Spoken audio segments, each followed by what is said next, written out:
ശ്രീ സുരേഷ് കുമാർ, ഇവിടെ രാഹുൽ ഈശ്വർ മര്യാദ പഠിക്കുന്നുണ്ട് ജയിലിനുള്ളിൽ. അങ്ങനെ മര്യാദ പഠിപ്പിക്കേണ്ട മറ്റൊരു രാഹുൽ ഇപ്പോഴും ഒളിവിലാണ്. നോക്കൂ ശ്രീ സുരേഷ് കുമാർ, ഒന്നല്ല പല പരാതികളിൽ ഇയാളുടെ സെക്ഷൽ പ്രഡേറ്റർ സ്വഭാവം ആരോപിക്കപ്പെടുന്ന ഒരാളെ പറ്റിയാണ് മുഖ്യമന്ത്രി പിണറായി വിജയൻ എന്ന് പറയുന്നത്. നമ്മുടെ കേരളത്തിലൊരു കീഴ്വഴക്കമുണ്ട്. മുൻകൂർ ജാമ്യാപേക്ഷ കൊടുത്താൽ അറസ്റ്റ് ചെയ്യാതെ പോലീസ് കാത്തിരിക്കും. ആരെ പറ്റിയാണ് പറയുന്നത്? എന്ത് കീഴ്വഴക്കം ശ്രീ സുരേഷ് കുമാർ?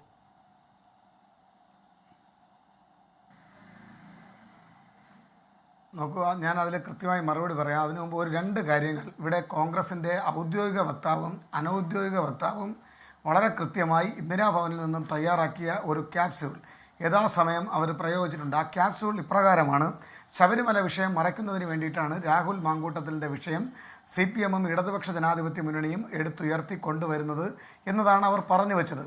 ഇവർ പറയുന്നത് കേട്ട് കഴിഞ്ഞാൽ നമുക്ക് തോന്നുന്നത് തദ്ദേശ സ്വയംഭരണ സ്ഥാപനങ്ങളിലേക്ക് 2025 ഡിസംബർ മാസം തെരഞ്ഞെടുപ്പ് നടക്കുമ്പോൾ ആ തെരഞ്ഞെടുപ്പിന് മുന്നോടിയായി രാഹുൽ മാങ്കൂട്ടത്തിൻ്റെ വിഷയം CPM ബോധപൂർവം ഉയർത്തിക്കൊണ്ടുവന്നതാണ്. ഇത് പറയുന്നത് കേട്ടാൽ ഏകദേശം വർഷങ്ങൾക്ക് മുമ്പ് ഈ പെൺകുട്ടികൾക്ക്, ഞാൻ അവരുടെ വിശദാംശം പറയാൻ ആഗ്രഹിക്കുന്നില്ല, 20ഉം 21ഉം വയസ്സ് പ്രായമുള്ളപ്പോൾ 36 വയസ്സുള്ള രാഹുൽ മാങ്കൂട്ടം അവരോട് വിവാഹ അഭ്യർത്ഥന നടത്തുകയും അവരെ പ്രണയാഭ്യർത്ഥന നടത്തി കൊണ്ടുവന്ന് അദ്ദേഹം ഈ കാര്യങ്ങളെല്ലാം ചെയ്തിട്ട് അവരിൽ നിയമവിരുദ്ധമായിട്ട് ഗർഭചിത്രമടക്കം നടത്തി അവരെ കൊല ചെയ്യുന്നത് CPM-ൻ്റെ നിർദ്ദേശപ്രകാരമാണോ എന്ന് തോന്നുന്ന വിധത്തിലാണ് ഇവർ ഈ കാര്യങ്ങൾ പറഞ്ഞു വെക്കുന്നത്. നിങ്ങൾക്ക് ലജ്ജ തോന്നുന്നില്ല? കേരള സമൂഹത്തോട് ആവർത്തിച്ച് ഈ കള്ളം പറയാൻ വേണ്ടി ഒരാൾ രാഷ്ട്രീയ നിരീക്ഷകനായി വരുന്നു, മറ്റൊരാൾ കോൺഗ്രസിൻ്റെ ഔദ്യോഗിക വക്താവായി വരുന്നു.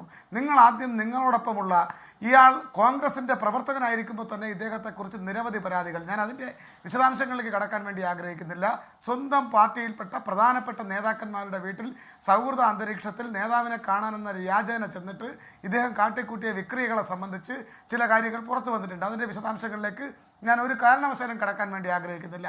അപ്പോൾ തന്നെ പരാതി വന്നു. അങ്ങനെയാണെങ്കിൽ ആ ആളെ അടുത്ത സ്റ്റെപ്പിലോട്ട് കയറാതിരിക്കാനുള്ള ഒരു പ്രിക്വേഷൻ, മുൻകരുതൽ നിങ്ങളല്ലേ എടുക്കേണ്ടത്. നിങ്ങൾ അതെടുക്കാതെ അദ്ദേഹത്തെ യൂത്ത് കോൺഗ്രസിൻ്റെ സംസ്ഥാന അധ്യക്ഷനാക്കി. അപ്പോൾ എനിക്ക് കിട്ടിയ ലൈസൻസ് ആണെന്ന് കരുതിക്കൊണ്ട് അദ്ദേഹം ഇത് സംസ്ഥാന അടിസ്ഥാനത്തിൽ വ്യാപിപ്പിച്ചു. അത് കഴിഞ്ഞ് അപ്പോഴും പരാതി വരികയാണ്. ഇപ്പോൾ സംസ്കാര സാഹിതിയുടെ സംസ്ഥാന നേതാവായിട്ടുള്ള ഷഹനാസ് അടക്കമുള്ള ആളുകൾ ഇന്നലെ വന്നു. കോൺഗ്രസിൻ്റെ പ്രവർത്തകയാണ്, DYFIയുടെ പ്രവർത്തകയല്ല. ഇന്നലെ വന്നിട്ട് എന്താ പറഞ്ഞത്? ഈ കാര്യത്തെ സംബന്ധിച്ച് അടിവരയിട്ട് പറഞ്ഞു. ഞാൻ ഷാഫി പറമ്പിലിനോട് പറഞ്ഞു ഇങ്ങനെ ഒരാളിനെ ഇത്തരത്തിലൊരു സ്ഥാനത്തേക്ക് അവരോധിക്കരുത്. എന്നിട്ട് എന്താ ചെയ്തത്? ആ സ്ഥാനത്തേക്ക് അവരോധിച്ചു എന്ന് മാത്രമല്ല, ഷാഫി പറമ്പിൽ വടകരയിലേക്ക് മത്സരിക്കാൻ പോയപ്പോൾ ഒഴിഞ്ഞ പാലക്കാട് സീറ്റിലേക്ക് ഇദ്ദേഹത്തെ അവരോധിച്ചിരിക്കുകയാണ്, MLA ആക്കിയിരിക്കുകയാണ്. അപ്പോൾ ഇദ്ദേഹം അതിന് കിട്ടിയ ഒരു അന്തർദേശീയ ലൈസൻസ് ആയിട്ടാണ് ഈ കാര്യത്തെ കരുതിയത്. ആ രൂപത്തിലേക്ക് അദ്ദേഹം വിരാജിച്ചതിന് അദ്ദേഹത്തെ മാത്രം കുറ്റപ്പെടുത്താൻ വേണ്ടി സാധിക്കുമോ? ഇല്ല. ഇത് KPCCയുടെ നേതൃത്വം അറിഞ്ഞുകൊണ്ട് ഇദ്ദേഹത്തിന് ഈ അന്തർദേശീയ ലൈസൻസ് കൊടുക്കുകയായിരുന്നു. എന്നിട്ട് പഴിയും പരാതിയും CPM-ൻ്റെ മേൽ കെട്ടിവെക്കുകയാണ്. ശബരിമല വിഷയത്തെ മറയ്ക്കുന്നതിന് വേണ്ടി. ശബരിമല വിഷയം എന്നാണ് ഉണ്ടായത്? അല്ലെങ്കിൽ ശബരിമല വിഷയം ദേവസ്വം ബോർഡിൻ്റെ ബെഞ്ച്, ഹൈക്കോടതി ബെഞ്ച് അന്വേഷിച്ചു കൊണ്ടിരിക്കുകയാണ്. കൃത്യമായ അന്വേഷണം നടന്നുകൊണ്ടിരിക്കുകയാണ്. അതിലേതെങ്കിലും തരത്തിൽ പ്രത്യക്ഷമായോ പരോക്ഷമായോ പങ്കുപറ്റിയ ആളുകൾ ജയിലഴിക്കുള്ളിലാണ്. അവരെ മറയ്ക്കുന്നതിന് വേണ്ടി വർഷങ്ങൾക്ക് മുമ്പ് പിഞ്ചു കുഞ്ഞുങ്ങളെ, മക്കളുടെ പ്രായമുള്ള കുഞ്ഞുങ്ങളെ വിവാഹ വാഗ്ദാനം നൽകി കൊണ്ടുവരിക, അവർക്ക് മോഹന വാഗ്ദാനം നൽകുക, അവരുടെ തരളിതമായിട്ടുള്ള സ്വഭാവത്തെ, ആ ദൗർബല്യത്തെ മുതലെടുത്ത് ഈ വിക്രിയകളെല്ലാം, ഈ ക്രൂരതകളെല്ലാം കാട്ടിക്കൂട്ടിയിട്ട് അതിന് നിങ്ങളെപ്പോലുള്ള ആളുകൾ ഇത്തരത്തിലുള്ള കവചമൊരുക്കുന്നത്, രക്ഷാകവചമൊരുക്കുന്നത് കോൺഗ്രസ്. സുരേഷ് കുമാർ, ഇവിടെ രക്ഷാകവചം ഒരുക്കുന്നതിനെ പറ്റിയും ധാർമ്മികതയെ പറ്റിയും ഒരുപാട് പറയാൻ നിങ്ങൾക്ക് അവകാശമുണ്ടോ? എന്ന് പറഞ്ഞാൽ ബലാത്സംഗ കേസിൽ അല്ലെങ്കിൽ ലൈംഗികാതിക്രമ കേസിൽ കുറ്റപത്രം സമർപ്പിക്കപ്പെട്ട പ്രതിക്കൊപ്പം മുഖ്യമന്ത്രി അടക്കം വേദി പങ്കിടുന്നുണ്ട്. P. ശശിയുണ്ട്, PK ശശിയുണ്ട്, ഗോപി കോട്ടമുള്ള ആരോപണങ്ങളുണ്ട്, നടപടികളുണ്ട്, പിന്നെ പാർട്ടിയിലേക്ക് വന്ന ശക്തമായ തിരിച്ചുവരവുണ്ട്. പോട്ടെ, അതൊക്കെ പീഡനങ്ങൾ. ഇത് നിഷ്ഠൂരമായ ഹീനമായ കൊലപാതകത്തിന്റെ മുഖ്യ ആസൂത്രകൻ എന്ന് കണ്ടെത്തിയ പ്രതികൾക്ക് വേണ്ടി നിങ്ങൾ വാദിക്കുന്നുണ്ട്. ഇപ്പോൾ കുഞ്ഞനന്തൻ കുറ്റക്കാരാണെന്ന് CP ഇപ്പോഴും പറയുന്നില്ല.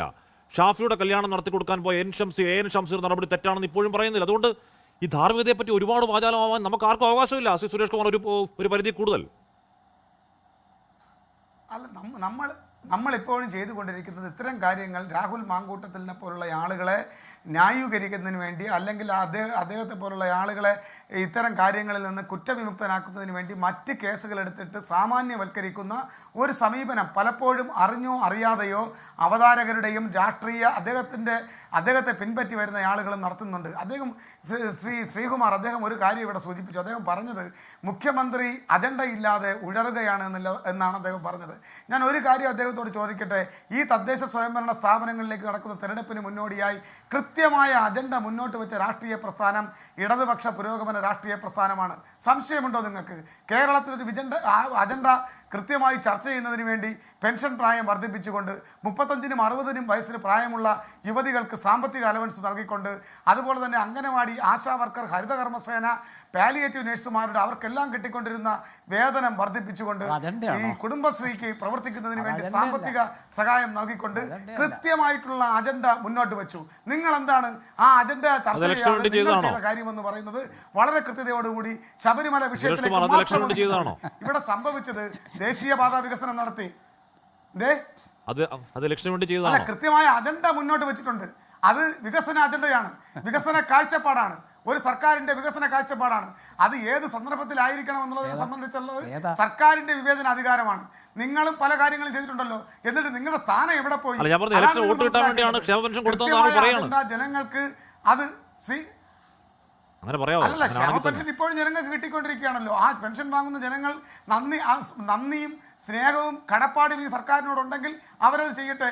അല്ല, സർക്കാരിനോട് വിമർശനമുണ്ട് എങ്കിൽ അവർ ആ രീതിയിൽ പ്രതികരിക്കട്ടെ. ഞങ്ങൾ ജനങ്ങൾക്ക് വിട്ടുകൊടുത്തിരിക്കുകയാണ് ധൈര്യപൂർവ്വം. ഞങ്ങൾ ദേശീയപാത വികസനം നടപ്പിലാക്കിയവരാണ്. ഞങ്ങൾ ലൈഫ് ഭവന പദ്ധതിയിലൂടെ 5 ലക്ഷം ആളുകൾക്ക് തലചായ്ക്കാൻ ഇടമുണ്ടാക്കിയവരാണ്.